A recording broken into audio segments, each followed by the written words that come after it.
สวัสดีผู้ชมทุกท่านด้วยนะครับวันนี้ก็อยู่กันในรายการคอนเนอร์ชาแนลกับผมคอนเนอร์นะครับวันนี้ผมก็จะมาสร้าง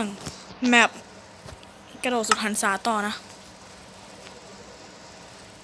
อันนี้ผมลืมสร้างห้องเข้าเฉยๆช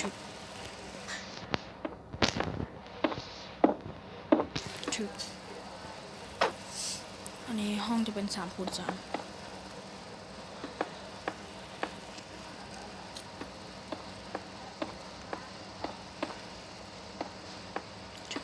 2 3 1 2 3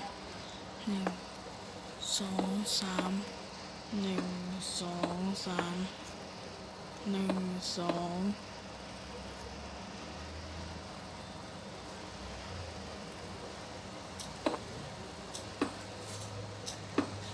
อะไรเนี้ยแมวห้อง3x3ดีกว่า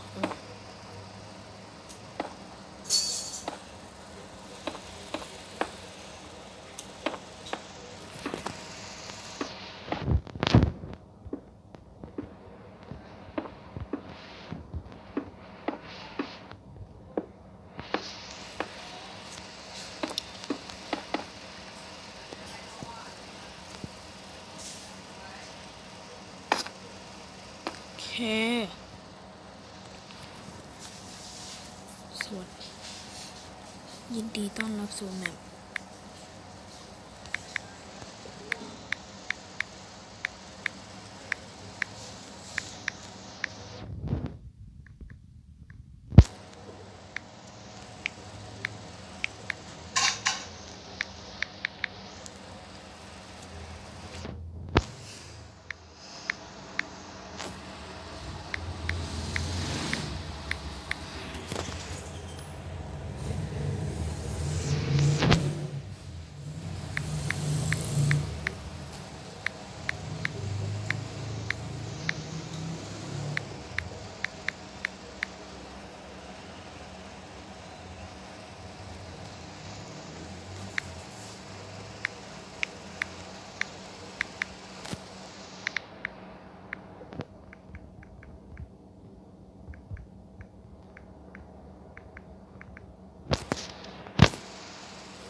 คนเดียวขอโทษที่เงียบนะครับ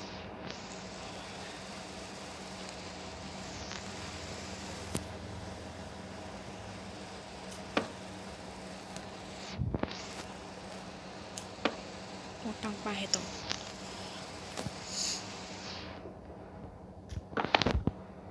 ขอให้สนุก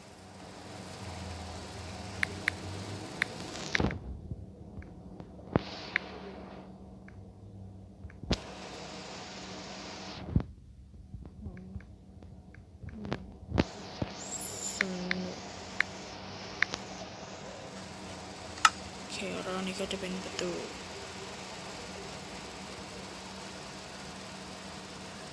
ประตูประตูประตูประตูประตูประตูประตูประตูโ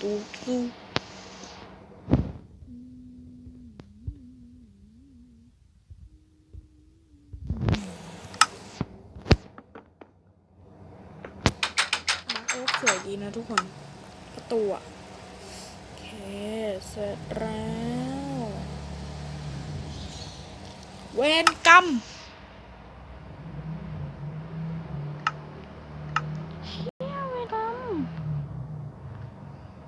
ลืมไปรถไฟไอ้เหี้ยเวรกรรมอะไรนี่กล้องไ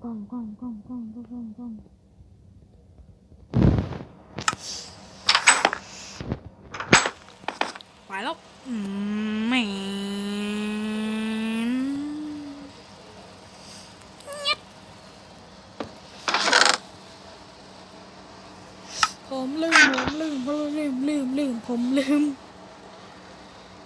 ผมลืมป้ายดีนะ โอ้ยกล่อง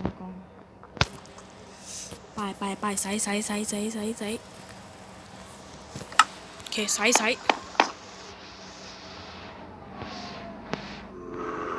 อ๋อนี่มีกล่องแล้ว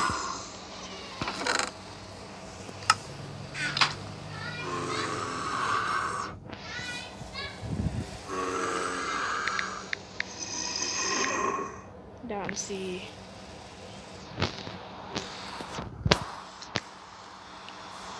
ด่าน5ด่าน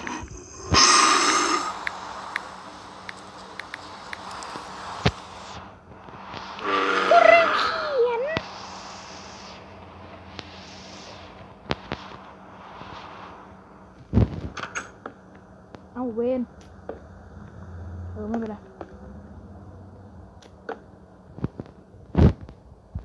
เลย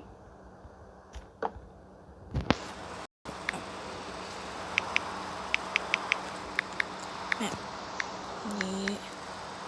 มี5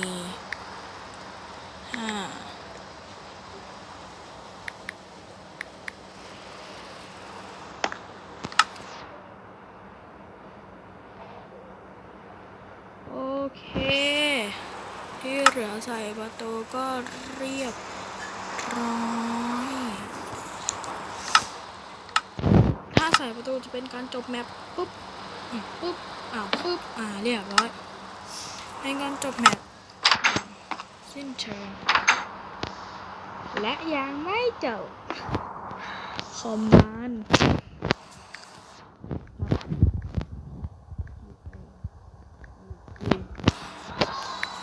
CONNOR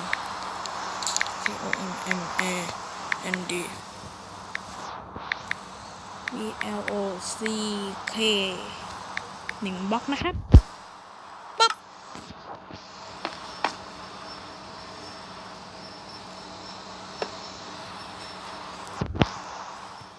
โอเคเดี๋ยวผมจะเซตสปาวเฮ้ย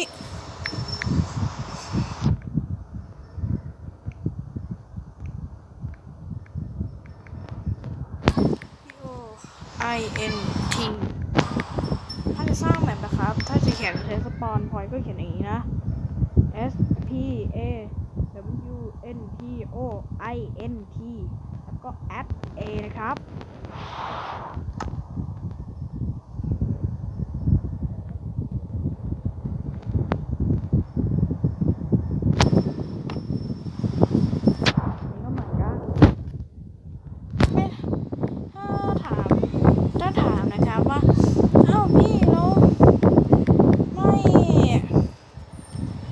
เปลี่ยนได้เป็นสีอื่นหรอไม่ครับ เพราะว่าสีเดียวก็พอแล้ว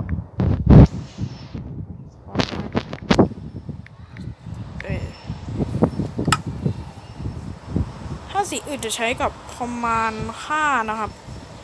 จะใช้กับปุ่มนี่ใช้กับแท็บ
นั่นไงไม่ทันใช้อีเคียเปอร์1 บล็อก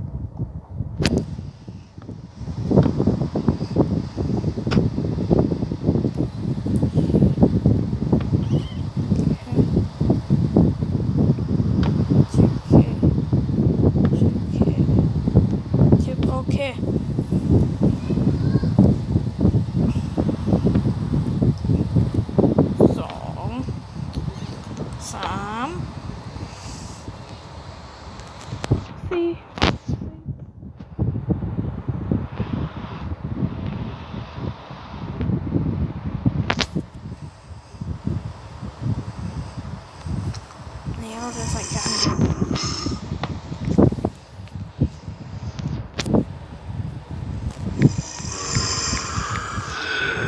ครับ S P A W N P O O I N T at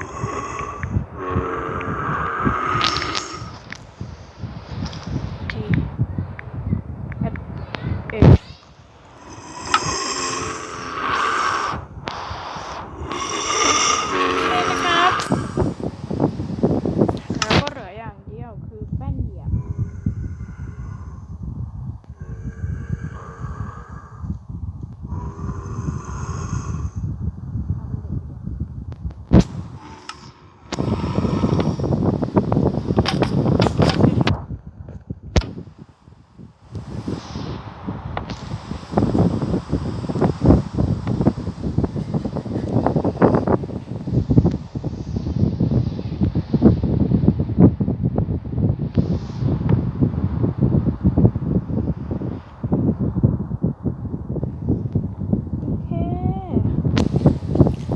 ของเราเสร็จเรียบร้อย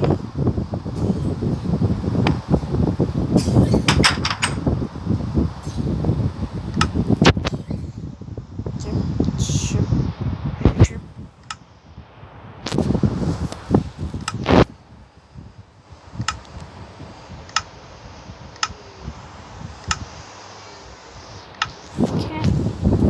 easy นะครับ